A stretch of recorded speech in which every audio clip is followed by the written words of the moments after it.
What's good, y'all? Welcome back to the Rhythm and Peace podcast. As always, I'm your host, Greg Lacey.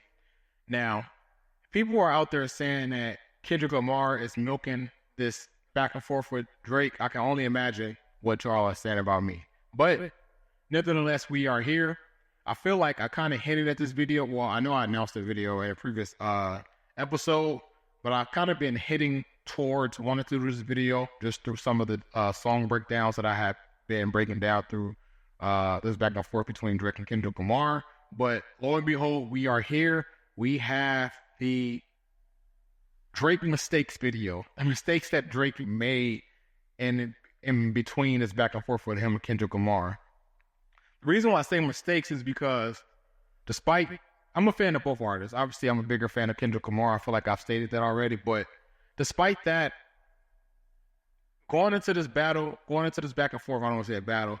Going into this back and forth, I feel like this was definitely Drake's battle to lose. Clearly, he lost, but he shouldn't have lost it. In today's day and age, in 2024, in the court of public opinion seems to sway towards the side of the most popular opponent in any battle, whether it's a court battle, whether it's a rap battle, whether it's basketball, where the case may be. Whoever has the biggest fan base, whoever is able to activate that fan base, majority of the times are the people who are going to come out the victor no matter what, because of just how massive a fan base and how big those voices can be.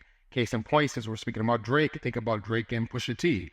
Pusha T clearly won that back and forth. However, Pusha T is not that big of an artist that Drake is. And so in the court of public opinion, outside of people who actually care about music, actually care about rap and things like that, people will tell you that Drake beat Pusha T, which, again, music is subjective, but I think if you speak to people, music heads, hip-hop heads, people that actually care about the lyrics and the bars and things like that, they will sway more towards Pusha T's side. Not to get off track, but the reason why I was saying that, this was Drake's to lose is because Drake is one of the biggest artists we have seen in the past 20 years, probably will go down as one of the biggest artists we have ever seen, just in terms of his commercial success, just in terms of his musical output, just in terms of just his influence over, the people who have come behind him and different things like that. Drake is massive, false. And in a sense, he's almost as big as Michael Jackson, someone who he likens himself to. Bro, I'm one away from Michael, nigga, beat it. Michael Jackson was huge, came up R&B star, transitioned when he went solo to a pop star, and his stardom just began to rise, and to the point to where it was just immeasurable. And I think that has been Drake's trajectory as well. I think that when Drake first came out, he was this rapping and singing kid under Lil Wayne, who at the time when he got signed, Lil Wayne was the hottest rapper. And so you kind of look at Drake as a protege of the hottest rapper. Obviously, he has to be successful. And I think what Drake has, accomplished in that time under the tutelage of Lil Wayne and Young Money, I think that was also immeasurable. I don't think that people expected him to blow up in the sense that he did. In a sense, we can say that Drake is a bigger name than Lil Wayne, which is crazy to think because Lil Wayne in itself is also a big name. And so when you have someone with that stardom, have someone with that fan base, no matter what goes on, they're going back and forth, you will have a larger fan base on your side. So when you're able to activate those voices, activate those comments on social media, activate those tweets and different things like that, you can sway the public opinion because you have so many people on your side saying that, no, this is the story of this battle. This is what's happening. This is what happened. This is who's up. This is who's losing, and so on and so forth. And so when I say this is Drake's battle to lose, this definitely should have been something he should have came out the victor. However, I was speaking about this in hindsight. We know how this turned out. Kendrick Lamar came out the victor. Kendrick Lamar totally eviscerated Drake. And so the reason for this video is I want to take a look at some of the mistakes that Drake made. And I want to show you all some of the mistakes that I know that he made, that he could have avoided, that he could have went a different route, and different things like that, because this should have been Drake's battle. He should have won. And so, as we're getting into things, I'm going to give you all my list of what I thought that he did wrong. If you have anything, please do leave that in a comment while you are at it. If you're not subscribed to this channel, please make sure you are subscribing to this channel so that you are alerted when new videos are coming up and announcements happens and things like that. That is greatly appreciated. Before I do get into the mistakes, we had to look at the landscape of how we even got here, because if you have been following both artists for a while, and I'm not going to give you all the long story, I'm going to give you all the condition story, so there are going to be certain things that are left out. If you have been following both artists for a while, you know that they have had a mutual respect and relationship, especially starting out. You know, Drake got signed to Young Money, I believe, 2009, 2010. Not Little Way. Kendrick Lamar, he's been on Top Dog, but Top Dog had that juncture, that joint partnership with Aftermath. I believe that happened 2012. So Drake got on about 3 years before Kendrick Lamar. On Drake's sophomore album, he had a song in which he featured Kendrick Lamar, which was Buried Alive. Then they went on tour together. Drake was touring for that album, which that song was featured on. Kendrick Lamar was one of the opening acts for Drake. Kendrick Lamar then came back 2 or 3 years later with his debut album, and he had the song Poetic Justice on there, which featured Drake. So obviously there was a mutual respect between the two artists. And then Control dropped. And ironically, nothing was the same. So if y'all don't remember, the song Control by Big Sean featured Kendrick Lamar and Jay Electronica. This had one of probably Kendrick's most talked about verses up until today, just because of what he featured in that verse, which was him being competitive, him looking at rap as a sport and calling out his peers, saying that, you know, no matter... Actually, I'm going to just let the song speak for itself. T, Meek Mills, A$AP Rocky, Drake, Big Sean, Jay Electron, Tyler McMillan. I got love for you all, but I'm trying to murder you niggas. So Kendrick was calling out his peers and essentially said that, like, you know, I love y'all, but this is a competition. And in order for me to be the best, I got to go at y'all. And the response to that song was, it was a lot of outpour. A lot of rappers who wasn't even mentioned, you know, respond to Kendrick Lamar. They had a problem with him calling himself the King of New York. A lot of rappers had a problem with Kendrick Lamar saying their name. Some people didn't care, and some people took it personal. And Drake was one of those artists who took it personal. And so that brings me to one of the first mistakes that Drake made. The first mistake that Drake made in this battle, actually I'm going to get into that in a little while, but that brings me to one of the first mistakes that Drake made in this battle, which was taking that verse personal and then belittling Kendrick Lamar. So you have Kendrick Lamar release Control. Drake does a couple of interviews where he's like kind of like talking down upon Kendrick Lamar. In that time, the BET Awards and the hip hop ciphers is happening, and Kendrick Lamar sends a shot at Drake. Yeah, and nothing been the same since they dropped Control and tucked the sensitive rapper back in his pajama clothes. That Control, the interviews, the BET cipher, then gave us a spiral of about, because this happened, I want to say 2013. So this gave us a spiral of 11 years of the two artists going back and forth with subliminals. And I guess 11 years was long enough for Kendrick to say, all right, I'm going to start putting names on my bullet because I'm tired of doing this. We've been doing this for over a decade. Now let's jump out there. So fast forward to the 2013, Drake releases First Person Shooter. I mean, he releases, what is that? For All the Dogs, the album For All the Dogs, which features the song First Person Shooter.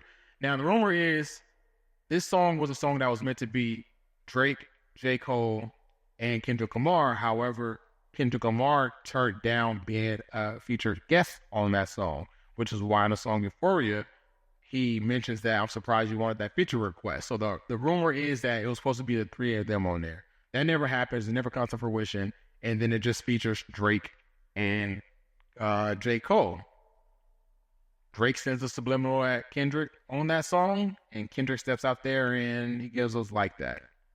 So going back into what I was saying about the first mistake that Drake made is that Drake never looked at Kendrick Lamar as a worthy opponent stepping into this battle, even dating back to 10 years. He had a interview with Elliott Wilson to where he kind of like said that he kind of like hinted, and I'm paraphrasing, but he kind of like said that essentially the verse wasn't memorable, said that essentially Kendrick was doing it for attention and that Kendrick wasn't really standing on what he was saying in that verse. And I'm going to play that interview for you all right now. He's giving people like moments, you know, like that verse was a moment to talk about. Are you listening to it now at this point in time? Okay. And then, but it was real cool for like, you know, a couple weeks. But like, if I ask you, for example, like, how does that verse start? No, if you remember. No, and like, No. now mind you, it'll go on in Complex and Rap Radar, give it like verse of the millennium and all that shit or whatever. But like, I'm just saying, it's like, you know, I remember like somebody like asking me, you know, or maybe it was you that was like, is Kendrick Lamar your biggest competition like in this generation or whatever? Yeah. And I think that Kendrick has like the utmost potential, man. Like, you know, I see Kendrick tomorrow, I'm gonna dap him. I didn't feel a way about that verse. I get it. I get the moment. Like, you know, he's a good guy. And like, I know that verse had no malice behind it because I saw him 5 days later at the VMAs and it was all love. So it's like, he didn't come on there on some wild, like, yeah, I'm in New York, fuck everybody, don't look at me.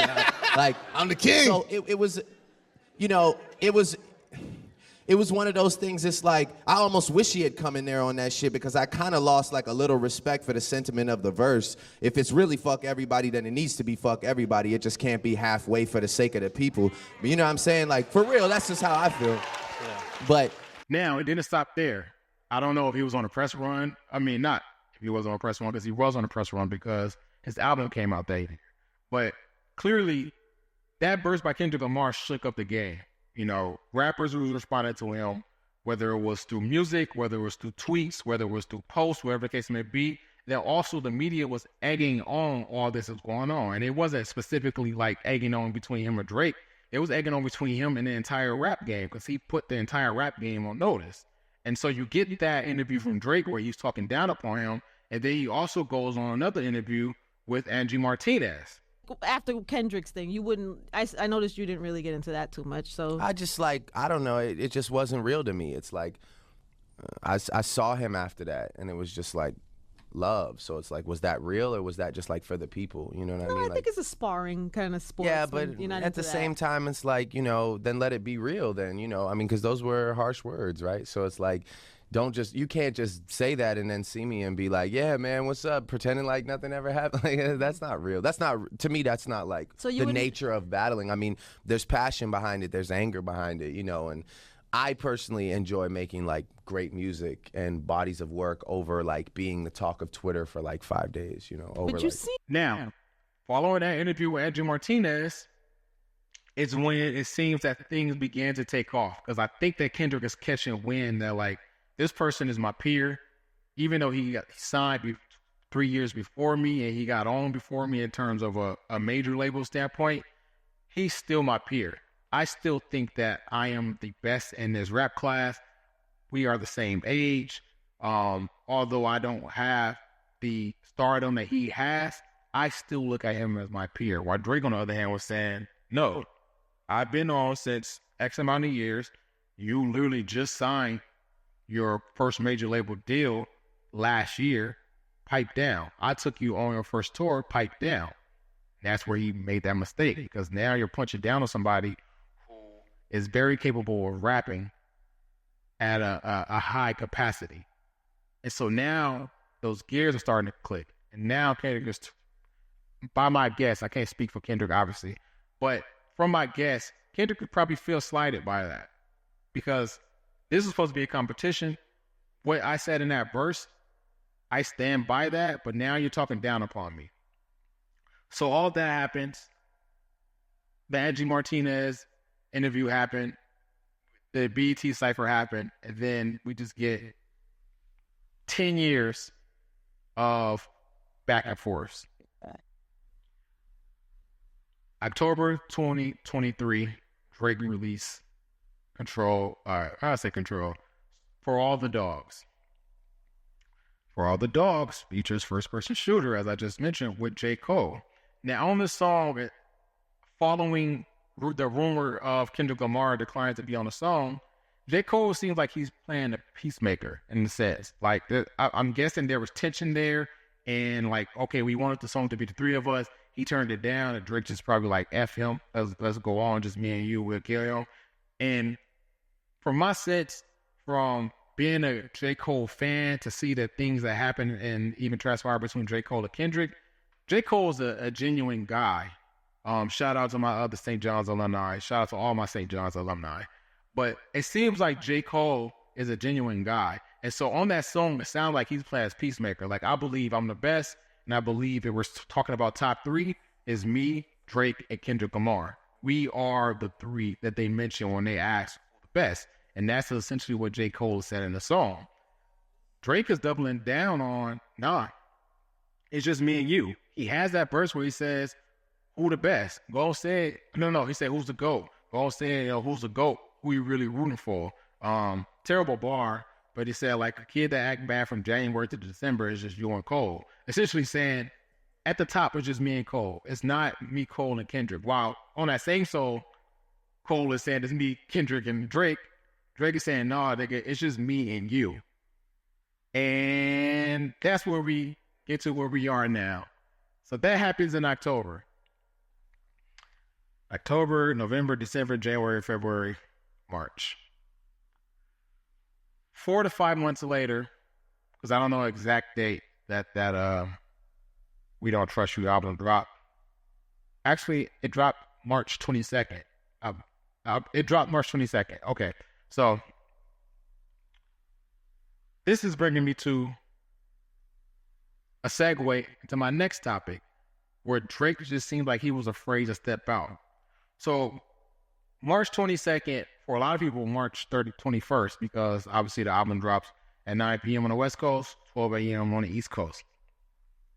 There's this hidden feature on this Metro Boomin and Future album. There's a song called Like That, and there's a verse from Kendrick Lamar. In that verse, Kendrick Lamar says, I'm putting a name on my bullet, and I got 2 bullets. One of those bullets is for Aubrey Graham, and the other bullet is for Jermaine Cole. But my main target is Aubrey Graham. But I got to get Jermaine Cole out of the way, because you are standing next to somebody who has been trying to belittle me for the past decade. So I'm going to get you out of the way, give you your bullet, and I got a whole clip for that person next to you.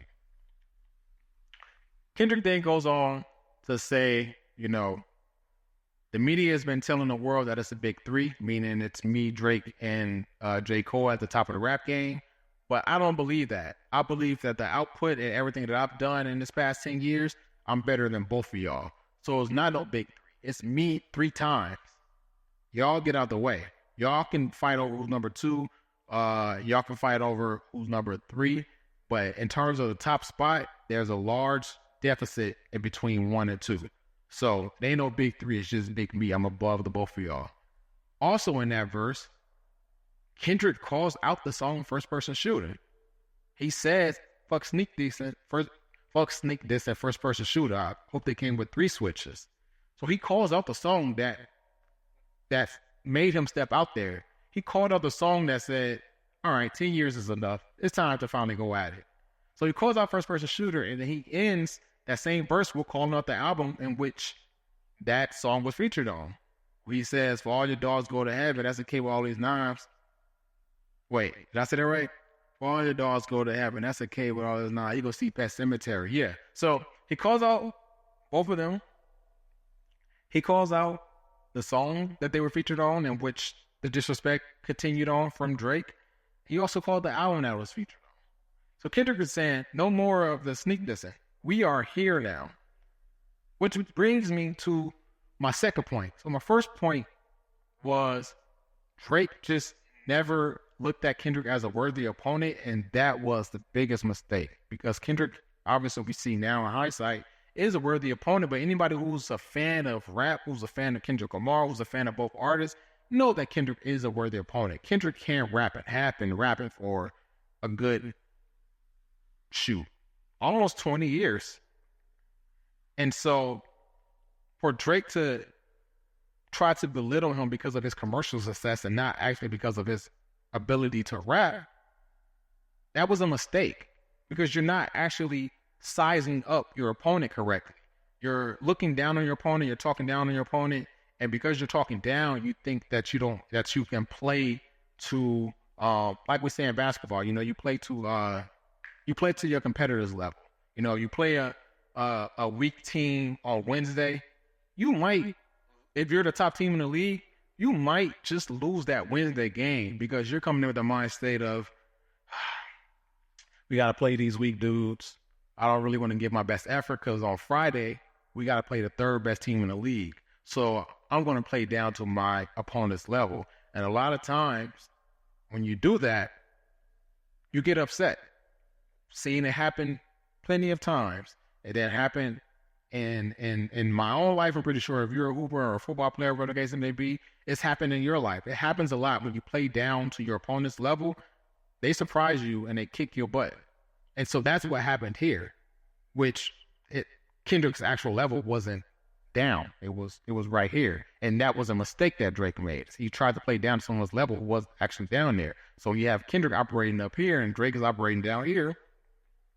The outcome of this back and forth is no mistake. Like I said, that leads me to my second mistake that Drake made. It just seemed like, I don't know if it's because he thought that Kendrick wasn't a worthy opponent or what, but it seemed like he was afraid to step out there. It seemed like, and the reason why I bring up Kendrick not being a worthy opponent, because if you don't think somebody's a worthy opponent, you can kind of like let them play off to the side. Like, it's like giving your little brother the PlayStation 2 controller and unplugging the controller. Like, yeah, sit on this bed next to me. We playing NBA Live, and you think you beating me, but in actuality, I'm playing a computer. So you think whatever you want to think, and I'm gonna keep on doing what I'm doing, and you have all the fun in the world. And so I think that's what Drake's mindset was. It was just like, if I ignore it, if I let it go, don't have to worry about it. And from him doing that and him approaching it that way, it seemed like he may have been afraid to step out there. And that was his second mistake. For someone who was this big of a megastar, having this persona or having this thing on him to make it seem like you are scared to step to somebody who everybody's calling a boogeyman. So we have Like That releases on March 22nd. Drake takes nearly a month to respond to Like That. J. Cole got out there a week after Like That release, or 2 weeks. I think it was a week, actually. Yeah, it was a week after Like That release because he had that festival the week after. So, yeah, a week after Like That release, J. Cole got out there, responded to Kendrick. Everybody is saying, where's Drake at? Where's Drake at? Drake, are you going to respond? Drake, are you going to respond? And Drake was just dead silent. Then we get him popping out at Nicki Minaj's concert, and he's saying that, okay, I'm done playing. I'm going to go do what y'all are calling me to do. So Like That releases March 22nd. Drake puts out a song April 13th, but not officially. So from March 22nd to April 13th, there's 22 days. It took Drake 22 days to respond to Kendrick Lamar. That's nearly a month. So it just seemed like you were taking far too long for somebody who you look down upon. Because we live in a day and age, especially in social media and in the digital era, we want everything like that. If Kendrick releases a song on March 22nd at 3:30 p.m., Drake, you want a response at 9:30. And so that's when we go back to that mind in the public perception. Like, that's just where we are, unfortunately, in today's day and age, is that everybody is glued to their phone, so they want everything instantly, which I don't fault Drake for not responding instantly, because that could have been a grave mistake in doing so. But 22 days is a very long time to respond to a diss record. And then that 22 days is not even official 22 days, because the day that Drake released, it was a Saturday.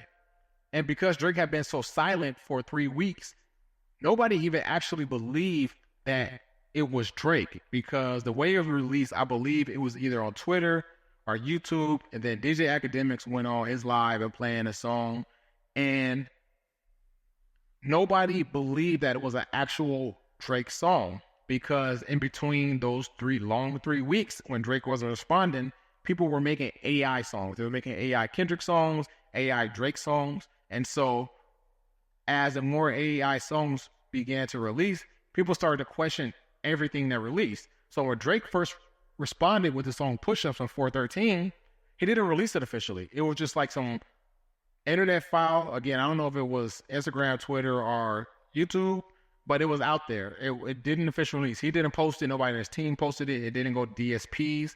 It was no official release for the song. The song just popped up on the internet. And then we heard DJ Academic, who was close to Drake, playing it on his stream, and people still didn't believe it. So this is going back into like, why are you afraid to step out? Like, if you're going to do something, say it with your chest. Like, if you're going to respond to him, just do it. Don't play these games. So we got to figure out, is this Drake or is this AI? Is this official release, or people just playing around? Because then that ties into that, like, what are you actually afraid of? Like, what's going on with you that you can't respond to this man that's calling himself the boogeyman? So we have 2020 days, 2020. We have 22 days. Song comes out. Can't figure out if it's Drake or if it's AI. Academics then on his stream is getting text messages from Drake, and he's reading them out loud. And Drake then delivers another song where he tells Academics that, hey, don't use that version, use his version, which was an updated version of the song that quote unquote leaked a couple minutes earlier. And it was a completely different beat, but it was the same song. And so now we have an official release, because Academic is saying that Drake is putting it out there, that Drake has put it out there, Drake has texted him, and he's playing the official song on his stream. So that is the quote unquote official release, was Drake texting the song to Academics while he was on the stream and telling him to play that, which was the updated version. Okay, so we got 2 different versions of one song that we don't know is actually real. That looks like and sounds like somebody who's afraid to step out there. Because why aren't you saying it with your chest? Say it with your chest.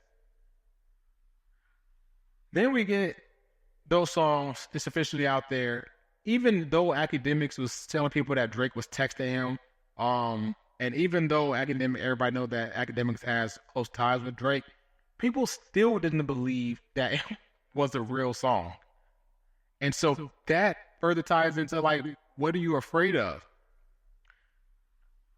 That leads into Drake playing these internet games, which is the next mistake that he made, and I'm going to speak on that in a little while.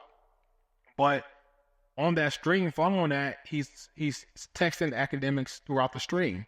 And there was another text message that Drake sent Academics. And that text message, actually, this is what the text message read. He said, Act, you know I was trying to come off tour and relax. Niggas done fucked up my whole feng shui. Is that how you spell feng shui? Okay. He said, now I gotta eat until this debate is done. You know what that means? He's locked in the studio. 10 songs a day. Barring up everybody. Ross, you gonna get it too, nigga. So he's telling everybody essentially what he's about to do, while we still don't know that it's even a real song. So that's the biggest problem. So the first mistake was he didn't look at Kendrick as a worthy opponent. The second mistake was he just seemed afraid to step out there. For somebody who was claiming to be number one, somebody who's claiming his opponent is not worthy, he just seemed afraid to step out there and go toe-to-toe with him. So that's the second mistake. The third mistake was the internet antics. So following the release of that song, which it didn't get an official release until a week later. So it released on April 13th. No one knew if it was real or not. No one knew if it was AI or Drake. We just assumed that, hey, it's been out there for so long. Drake never said it wasn't AI. Drake never said it was AI. So we're just going to assume that it's an actual release. Great. A lot of people didn't take too kindly of that because we wanted to hear, like I said, him poke his chest out. And so in between that back and forth, DJ Head, who was a famed West Coast DJ and someone who's very close with Kendrick Lamar, TDE, and PG Lane, he got out there and said that, where's the official release at? Like, I don't see the song on no streaming platforms. We still don't know if this AI or not. It seems like he's scared to jump out there. Drake responds with, they have nothing, use me as they had nothing to drop. But so this was a third mistake because Drake just playing internet antics. Now, again, for somebody who is as big as Drake, has a huge social media following, has a huge world internationally following just in terms of music, if you're going to use the internet, use it to your advantage. Don't use it to play around. In comparison to the two artists, I feel like Drake did a lot of playing while Kendrick did a lot of studying. I made a mistake in saying that I didn't even think that Kendrick Lamar was active on social media. I remember a year or 2 years ago, PG Lane had announced this dummy phone, which was essentially a product of theirs they were releasing that didn't have any internet connection, didn't have any social apps, didn't have any apps in general. It was just a phone, call, text, emergency calls, whatever the case may be, and that was it. It didn't offer anything else.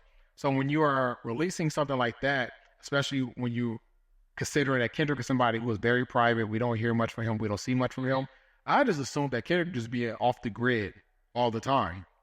However, we have learned, you can go back and listen to some of my video breakdowns, some of the things that I felt like Kendrick Lamar picked up on the internet.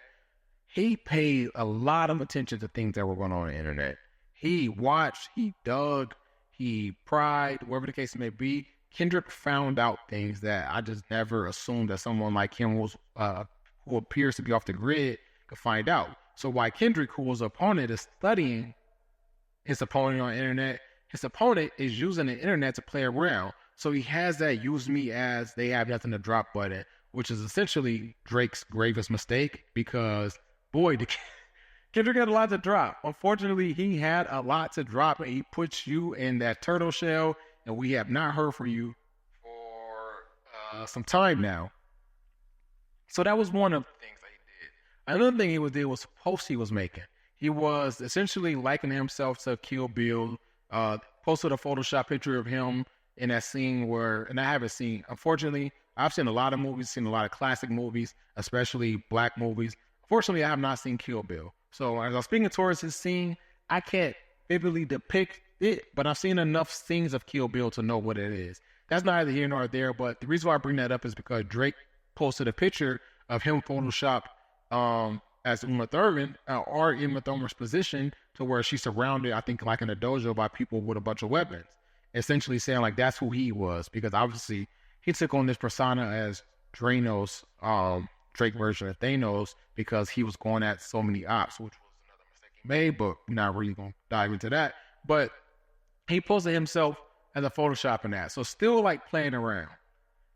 Another grave mistake he made, which is I spoke about in the 616 in LA video breakdown, was playing around with innocent people. Posting pictures of Kendrick Lamar's manager who has nothing to do with this back and forth.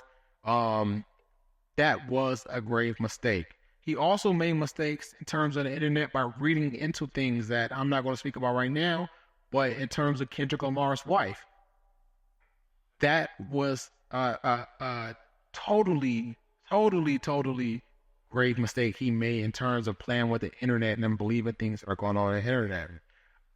And in terms of believing things that are going on the internet, as we heard in the, as Elliot Wilson called, the official name is Part 6. Elliot Wilson called it, "You Broke My Heart," instead of "The Heart." But as he discussed in that song, and I believe he probably discussed in the Family Matters too, is that there was this internet theory going around that Kendrick released Meet the Grams because Drake planted a mole in his camp and fed him fake information. Obviously, we've learned that not to be true, because the 616 in LA cover, as well as the Meet the Grams cover, featured some of Drake's personal belongings. And the internet rumor was that was fed to Kendrick by Drake. Drake saw this taking off and saw this gaining traction and decided, I'm going to run with that, and I'm going to add more fire to that. Even though it's not true, I'm going to add more fire to that. The reason why I say that's not true, because we have learned that Drake actually didn't feed Kendrick that information. This person, who was a worker at this hotel that Drake visited, fed Kendrick all this information and Drake's personal items. So that ties back into Drake just doing too much and believing and playing on the internet just way entirely too much. When you're in a battle and a back and forth like this is not a time to play around, but for whatever reason, Drake thought this was the time to play around. He even further went on posting selfies and posting things in regards to the song Meet the Grams, where Kendrick spoke about him having another child that he's hiding. And then Drake is responding to that. Instead of responding to it with music, Drake is responding to it with selfies. So it's just like, he spent way too much time on the internet playing around while his opponent didn't say anything. That is the most important part for all of, I know we're speaking about Drake here, but that's the most important part for all of y'all to know about when we're speaking about this. Through this entire back and forth, Kendrick never said one entire word. The first time we got a personal word, not music, was during his concert that happened on Juneteenth. So the Like That verse came out March 22nd. We started to get releases from Kendrick starting in April and it led all the way through May, through the end of May. Through that entire time frame, we never heard one word from Kendrick. Didn't see him at concerts, on our rants. Didn't see him posting on social media. Didn't see no one speaking for him. He was just dubbed off releasing music. While Drake, on the other hand, was using social media to play around, to be childish. You know, I can't go into Drake's mind and figure out, you know, while you were in this heated back and forth, what made you turn to the internet to use this as like a source or an outlet to play around while someone else was clearly out for blood? If I had time to speak with that person, I would ask him, because I think that's something that we need to know. Like, you spent so much time playing around that you didn't really notice what was going on, and in the end, you got your ass beat. And so that was my first 3 mistakes that Drake made. First one was not looking at Kendrick as a worthy opponent. Second one was afraid to step out. Third one was the internet antics. The fourth one was wasted bars. Kendrick didn't waste any bars in the 5 songs he released. If we count Like That, Kendrick released 5 songs. So we have Like That, Euphoria, 616 in LA, Meet the Grams, and Not Like Us. Those are 5 songs, and we don't have any wasted bars. The closest thing to a wasted bar will be the A minor bar in the end of the first verse for Not Like Us. But that's not a wasted bar, because he used that to play on Drake's PDF, in the PDF file, but also he flipped something that Drake did in one of his diss songs, which was Family Matters. Drake wasted so many bars in this back and forth that it didn't make sense to me, but this ties into Drake not seeing Kendrick as a worthy opponent. So obviously, you've all heard Family Matters at this point. One of those first bars was the day free. He spent so much time on, you know, mentioning Kendrick's wife and his manager, his business partner, and saying day free. You know, one of the kids might be day free. He stretched it out for 2 or 3 seconds. In between that time where he's stretching out day free name, we could have gotten bars that were directed at Kendrick Lamar, but unfortunately we did not get it. He even then goes on with the, you know, shake that for Drake, shake that for me, but not for free. Not my nigga. I know I'm butchering that. I'm meant to do that so I can condense it. But not my nigga Day. Like you already wasted a bar extending this man's last name. Now you're even wasting a bar doubling down on something that's not even true. Like you're trying to drive this point home. If you want to drive this point home, give us a poignant bar. Give us the reason why you believe that Dave Free is baby mama, and then go on to continue to address why his camp or his circle, is not true. But instead he said, Dave Free, shake that for Drake, shake that ass for, shake that for my nigga Dave. But not that, like, he wasted so many bars in one part of the song that it was just like, okay, you're playing around. Like, this is going back into just not seeing Kendrick. I guess the underlying theme of this back and forth is he didn't see Kendrick as a worthy opponent, and that came back to bite him in his ass. So that was a couple of the bars, and that was so early in the song. The song then goes on to where he started addressing other people, which was, like I said earlier, another mistake he made because, yes, a lot of people have issues with you. A lot of people are featured on Metro Boomin and Future's album. However, none of them is actively getting out there. We have Rick Ross release the song. Fine, you can ignore Rick Ross. Rick Ross doesn't have that big of a fan base. We know that, a lot of second half of Rick Ross's career, the resurgence comes from, being close to Drake in terms of commercial success. However, yes, you have all these people who you are going back and forth with, but you don't have to address them. You need to focus on the person that's in front of you because they're throwing shots and they're in the shadows, or they're throwing shots and they're standing behind somebody. And the person they're standing behind is right in front of you. His name happened to be Kendrick Duckworth. And so him addressing other people also was a mistake because why were you so blind or oblivious to the target that was right in front of you? Because the target that was right in front of you was throwing darts and they're hitting. And so that mistake even led into the next wasted bar, which was a weekend. Like that part of the song of Family Matter where it says, some in the weekend was like, I'm sorry, we just promote. We didn't need that. I'm gonna be completely honest. We did not need that. That second verse in Family Matters, as well as that third verse in Family Matters, are very good. However, that second verse is not as good as the third verse because of the antics going on. Like, first of all, I'm already mad that you are addressing other people, but how you're addressing these people, okay, you're kind of getting at them. So you're taking your eyes off the target because you shouldn't be worried about them, but at least you're doing it in a tasteful way, one that I could digest as a fan of rap. But then the moment I'm starting to give you your props, here you go wasting another bar. So you have two verses, and in those first two verses, you've already wasted bars. You have the Dave Free, where you gave 10 seconds of a song just by extending his name and mentioning his name, which was someone that you shouldn't even had to have mentioned. And then you have one where you mention in the weekend, and then you waste another bar with that, like, we didn't need that. Even listening back to that song, as good as that song is, that part makes me cringe because, like, what was the purpose of it? Why are you wasting your time playing around when you have somebody right in front of you who's trying to take your head off? Fuck all those other people, fuck all those other rappers that, you're trying to address. Shoot at him. And even with him shooting at Kendrick, he made the biggest mistakes there. So, give you all a rundown, because this is going into my last mistake. He didn't look at Kendrick as a worthy opponent. He seemed afraid to even step out there and address Kendrick. He started playing internet antics, not taking this serious. He was wasting bars in the middle of a heated back and forth.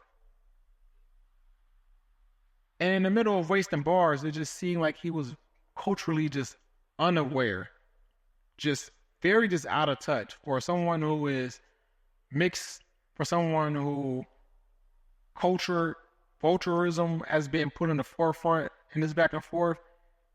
He showed us why Kendrick was talking about what he was talking about in his back and forth because he was playing out every single thing that he shouldn't have played out.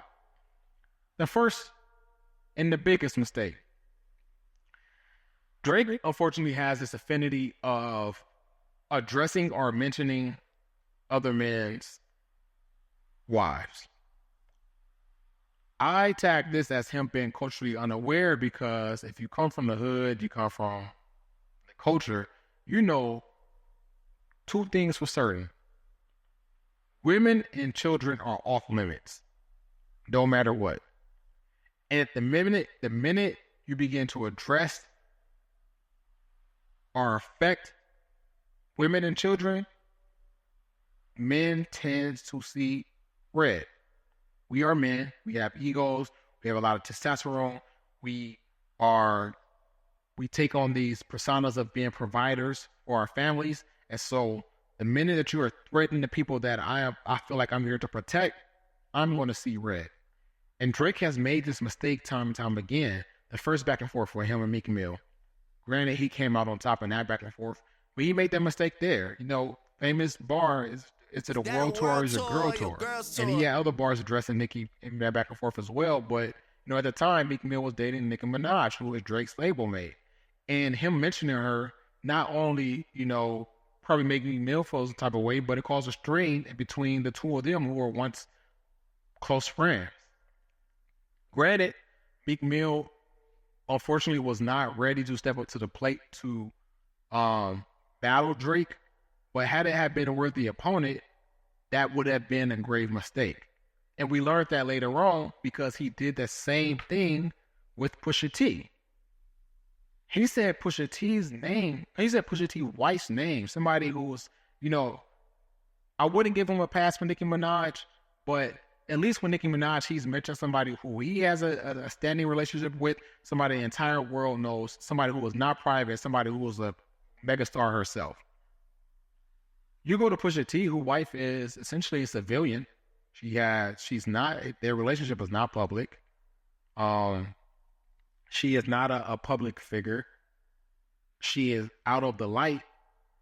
And you're mentioning her name in the song saying, I'm gonna let her ring on you like Virginia Williams. Pusha T saw red.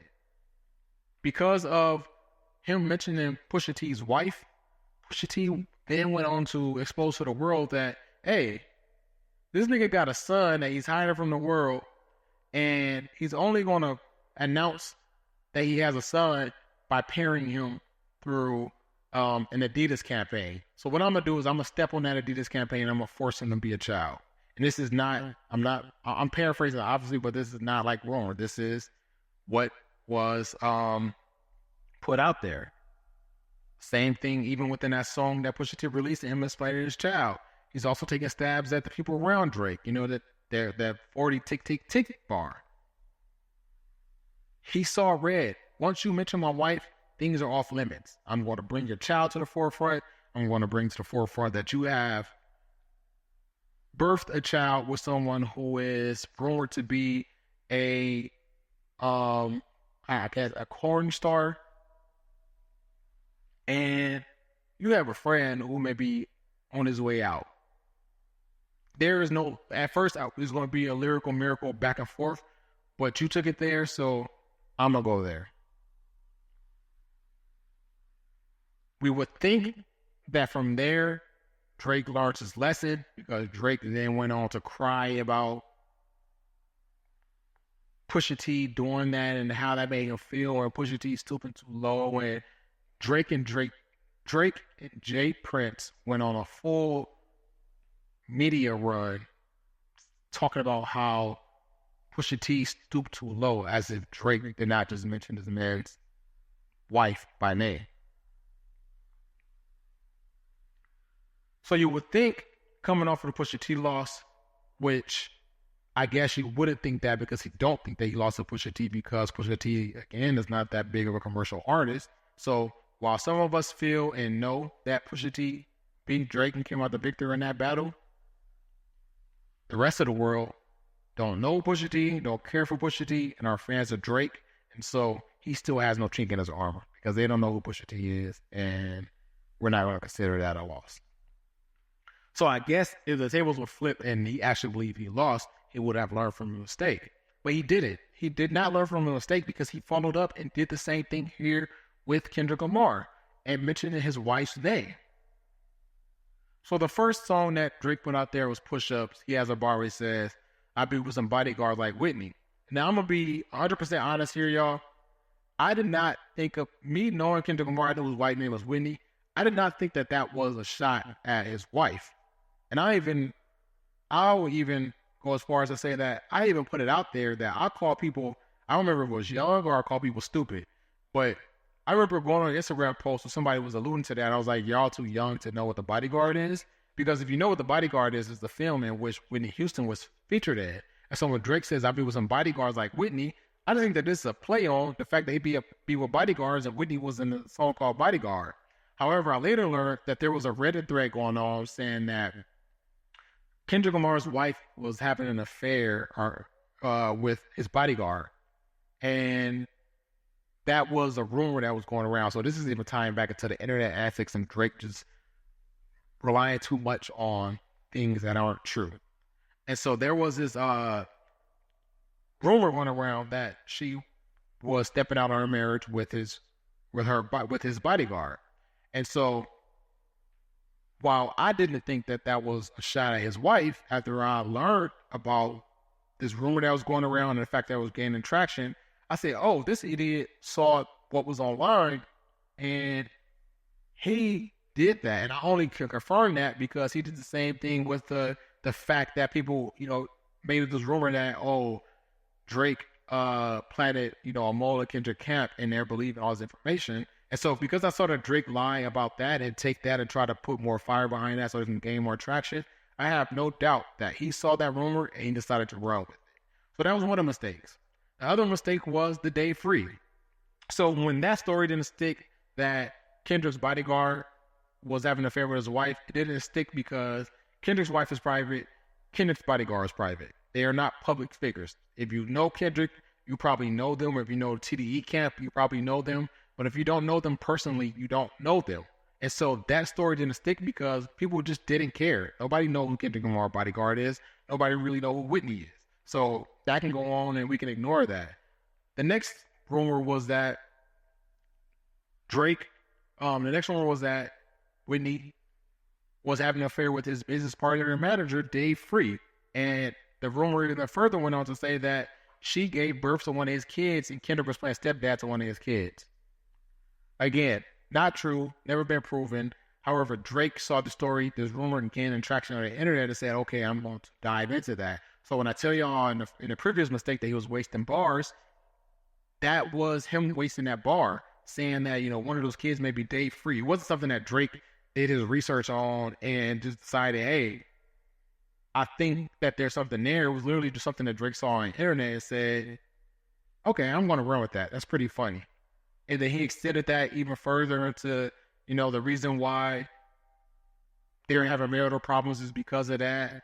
And it was just a bunch of other stuff that Drake went on to say. But that was a mistake because from Kendrick's point of view, and I don't know Kendrick and I can't speak for him personally, but I can speak as a man.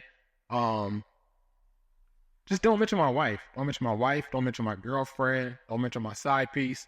Don't mention any woman or children I care for or care about. Because I decided to become a public figure. I decided to put my life out there. That's not something that they chose to do. Yes, unfortunately, they are with somebody who is a public figure, but that's not what they do. That's not what they signed up for. So keep them out of the light. Keep them away from all of this because they have nothing to do with it. Aside from that, where I come from, where we come from, where people will look like we come from, we know you don't speak on another man's wife. We know you don't speak on another man's girlfriend. We know you don't speak on another man's mama. We know you don't speak on another man's children. They are essentially Casper the Friendly Ghost. You don't ever see them. It's me and you. You want to mention my homie. You want to mention my cousin. You want to mention my brother. That's fair game. You know why? Because I don't even have to handle any of those issues. They can handle their own issues. But if I feel the need to handle those issues, I will. However, it's not the same for innocent children and innocent women. So that goes to show that, Kendrick is telling us that there's a difference between them because there's a cultural disparity, and Drake is showing us that there's a cultural disparity. Because if Drake had been of the culture, he would have known the number one rule is you don't mention women and children. It's off limits. It's no exception to that. It's when you mention that, you got to deal with what comes after that. And Kendrick showed him what was coming to that. And Kendrick was warning him, hey, don't take it there. Don't take it there. And Drake just kept. And Kendrick said, okay, we're taking it there. Now I'll paint this picture of you being a PDF file because we have this video of you on stage as an adult man kissing a 17-year-old girl. We have this video of this 14-year-old, 13-year-old girl saying that she has a friendship with you in which you're giving her advice about girls. So now I can paint a picture to say, that looks kind of weird. And I think that looks kind of weird because those behaviors are very resembling of a PDF file. So that's Kendrick seeing red. Kendrick was like, oh, okay. I told you not to do it and you did it. Well, let's go. And that first instance was him releasing Meet the Grabs. Meet the Grabs is very cynical. Kendrick is the first verse. He's addressing Drake's child. They're Adonis. Then he goes on to address his parents. If Drake don't go that angle, I think we don't get Meet the Grabs. And so he kind of like got what he was asking for. And Kendrick told him, like, don't go there, don't go there, don't go there. He went there, just culturally unaware. I don't think that Drake don't do that, we don't get Meet the Grabs. If Drake don't do that, we might not get Not Like Us, but I hope we do get Not Like Us. But for sure, I don't think we get Meet the Grabs. But he went there, unfortunately. Another thing that Drake did that told me he was culturally unaware was assuming that Kendrick didn't have street ties.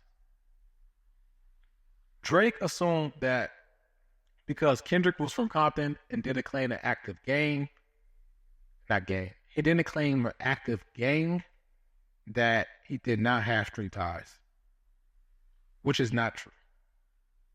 I've explained this in the Instagram Live.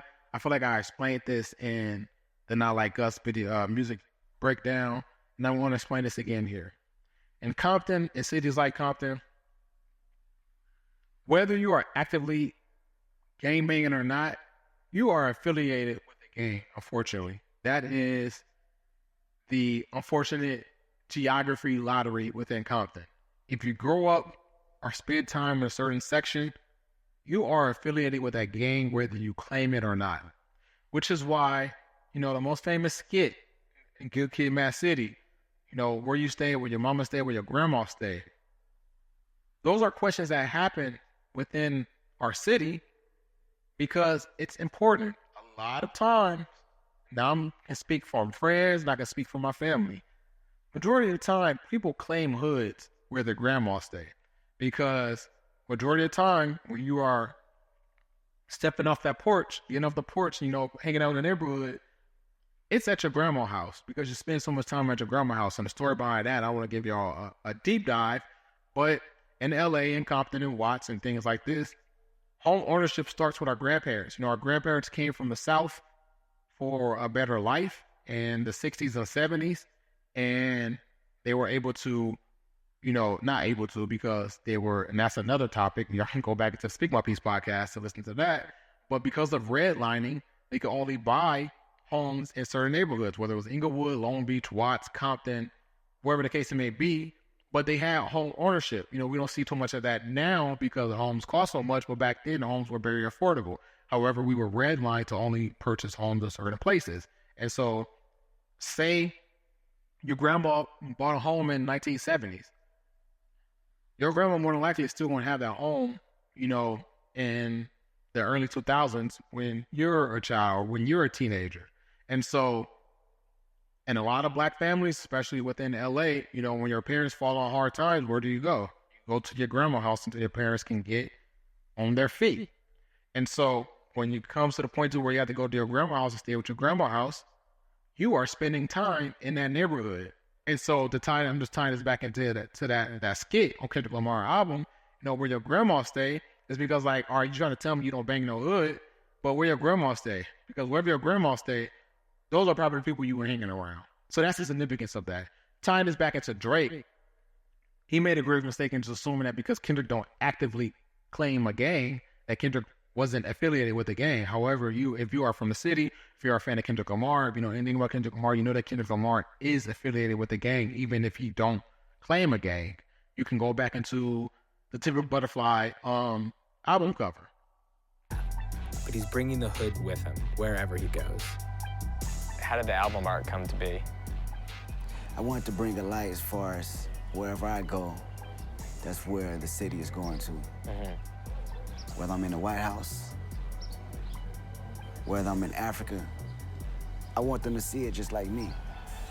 A bunch of gang members, not just black people, it's a bunch of gang members in front of the White House. You can go into some of the rollout for To Pimp a Butterfly. You know, Kendrick shooting an interview in somebody's backyard in the hood, surrounded by Bloods. That's a gang affiliation. You can go into some of the lingo that Kendrick speaks with. You can go to some of the people that Kendrick hangs around. You can go to the label that Kendrick is signed to. Like, what Drake don't understand is that in our areas and our neighborhoods is that a lot of times we are a product of our environments, and so we tend to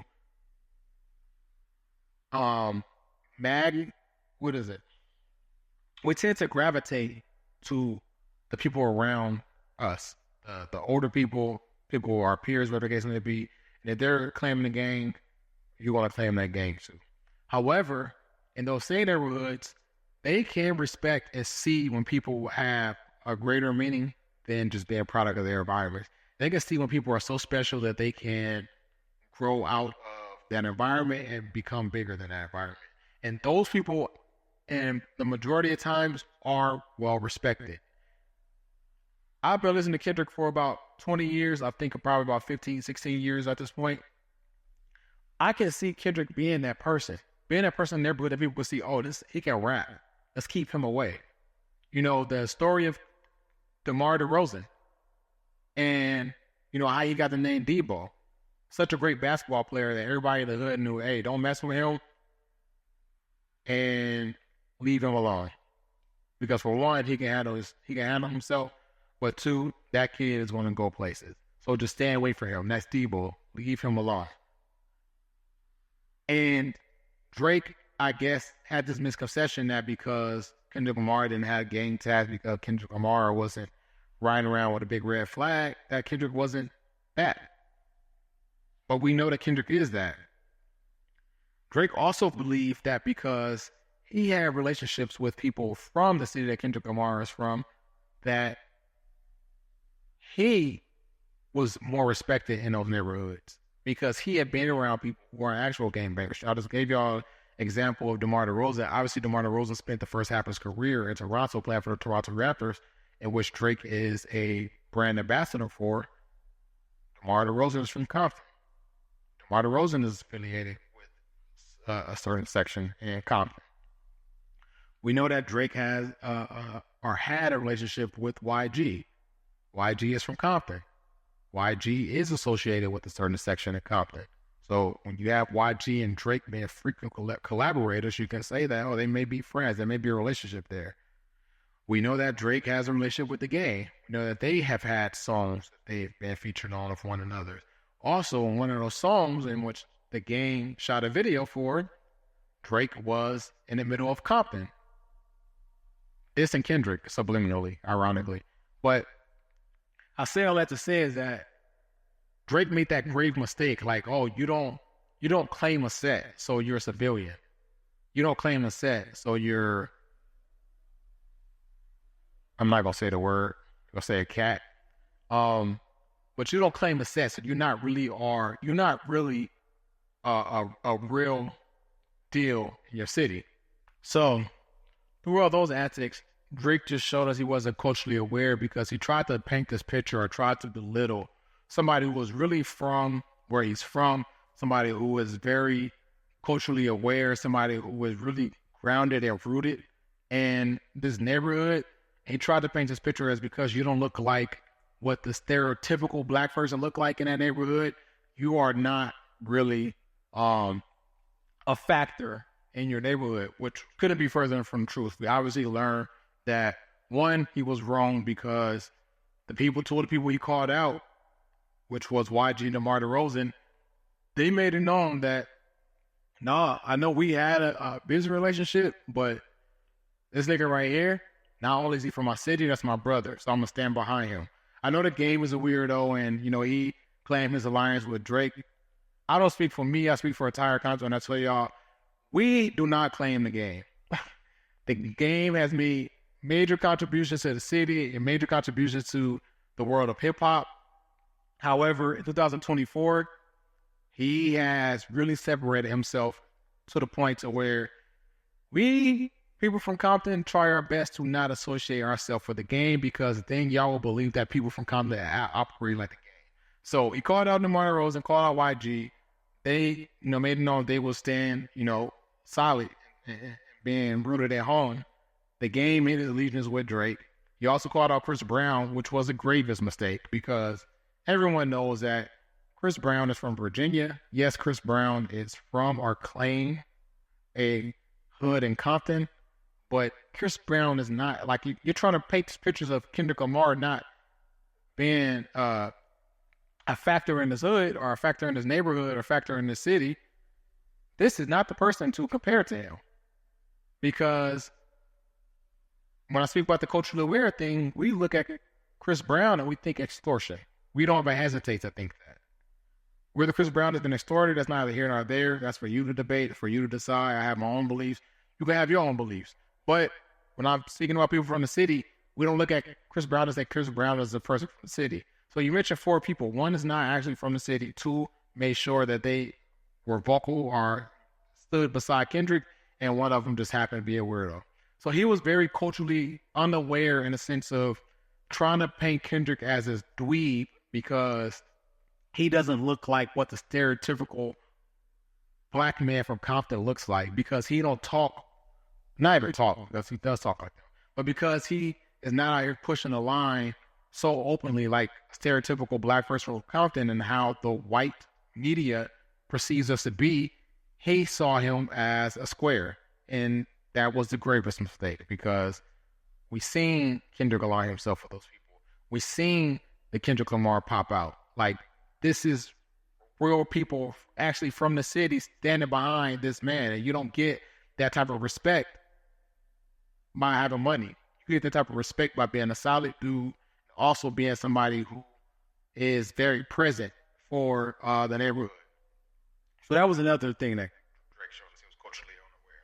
Another thing that Drake did and showed us he was culturally unaware, I said that the number 1 rule was you don't touch women and children. Another thing, if Drake was culturally unaware, is he would never release that tailor-made freestyle. We don't touch women and children. We don't speak ill or speak of or use the dead in vain. And Drake did that with the tailor-made freestyle. Kendrick, we need ya. The West Coast savior.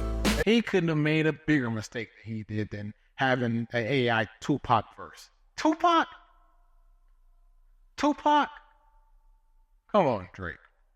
We know that Tupac is an East Coast boy, but Tupac got a lot of love in LA and Compton specifically, and the Bay Area. So Tupac is like a treasure to the West Coast.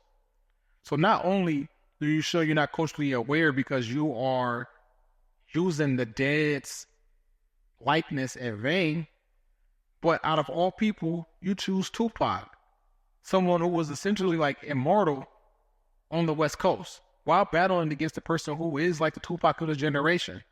I get the standpoint there and what you're trying to do, and like, oh, even your mentor, the person you look up to, is disappointed in you, but that's not how you go about that. And it was just distasteful. I seen a lot of people say, oh no, that song was hard. I get what Drake was doing there. And I didn't like that, because when Universal or Atlantic was rolling out that AI rapper a year or 2 ago in the pandemic, everybody was ups in arms. Oh, here they go, generating off on a black dollar or generating off of black people, you know, doing whatever they can to infiltrate the black culture. And then you have Drake, who does the same thing essentially, and people are saying it's creative.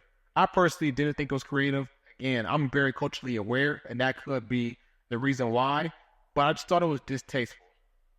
I get what he was trying to do, but it just did not make sense to feature Tupac likeness in the song where you're trying to diss Kendrick Lamar.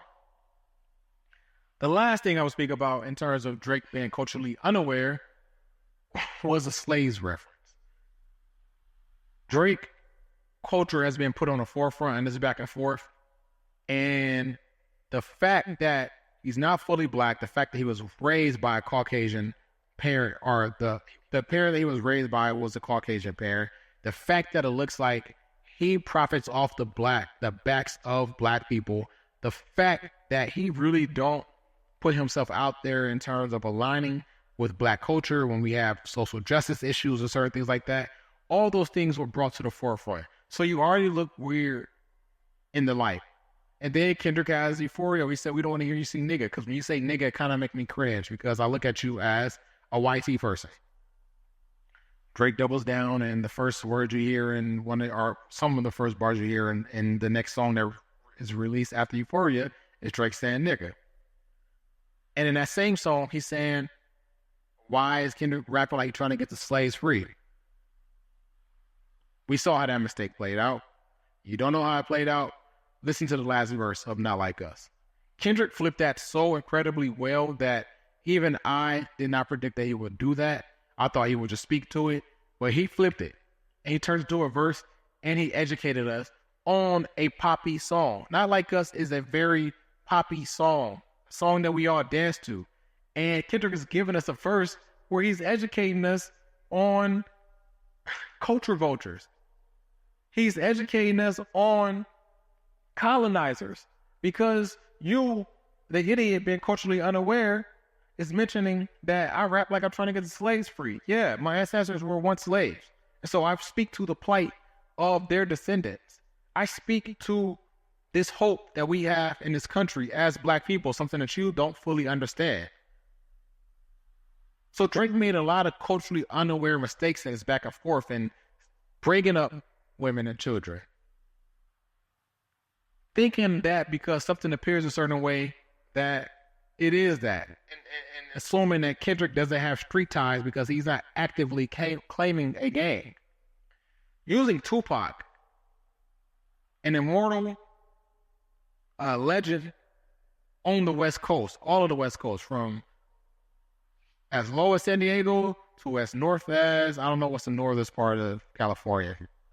The northern part I haven't been is Chico, but I know Chico's not the north part. But all of the coast, Tupac is heralded as an immortal legend. And then you're rapping about slaves as a mixed race person who was raised by a Caucasian parent. Man, Drake.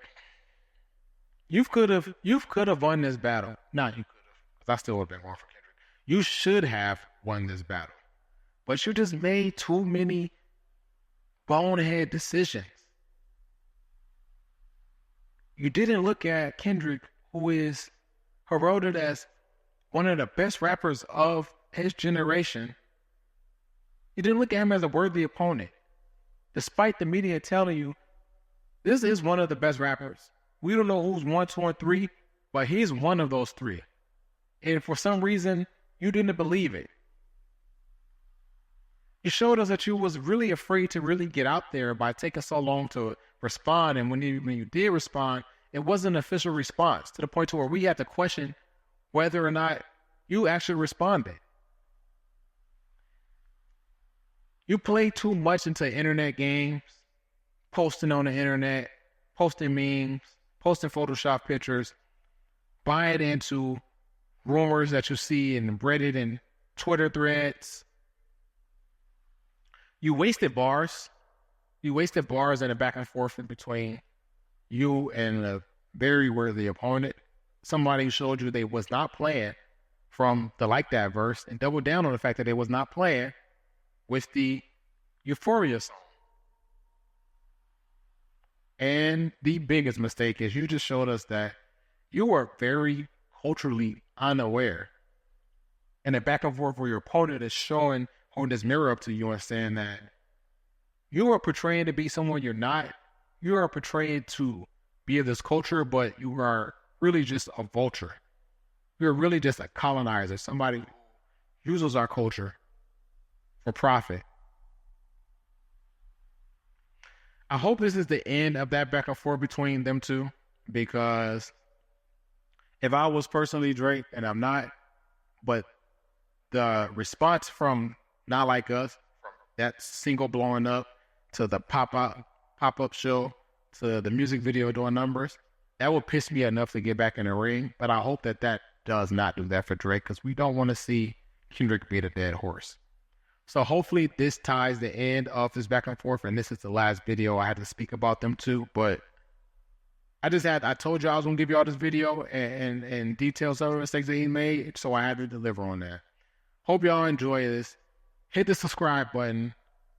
Stay tuned for more videos coming from the Speak My Peace podcast, as well as the Rhythm of Peace podcast. This is a place to find all things Speak My Peace TV related, and we are going to be coming with more content soon. I appreciate all y'all love support throughout these video breakdowns of back and forth. I know that I didn't go into specifically Drake, but as far as the Kendrick breakdowns, I appreciate all y'all support. I don't know what else to say. Again, hopefully this is the last of it, but if more comes from it, y'all gonna find me back here speaking about it. That's it.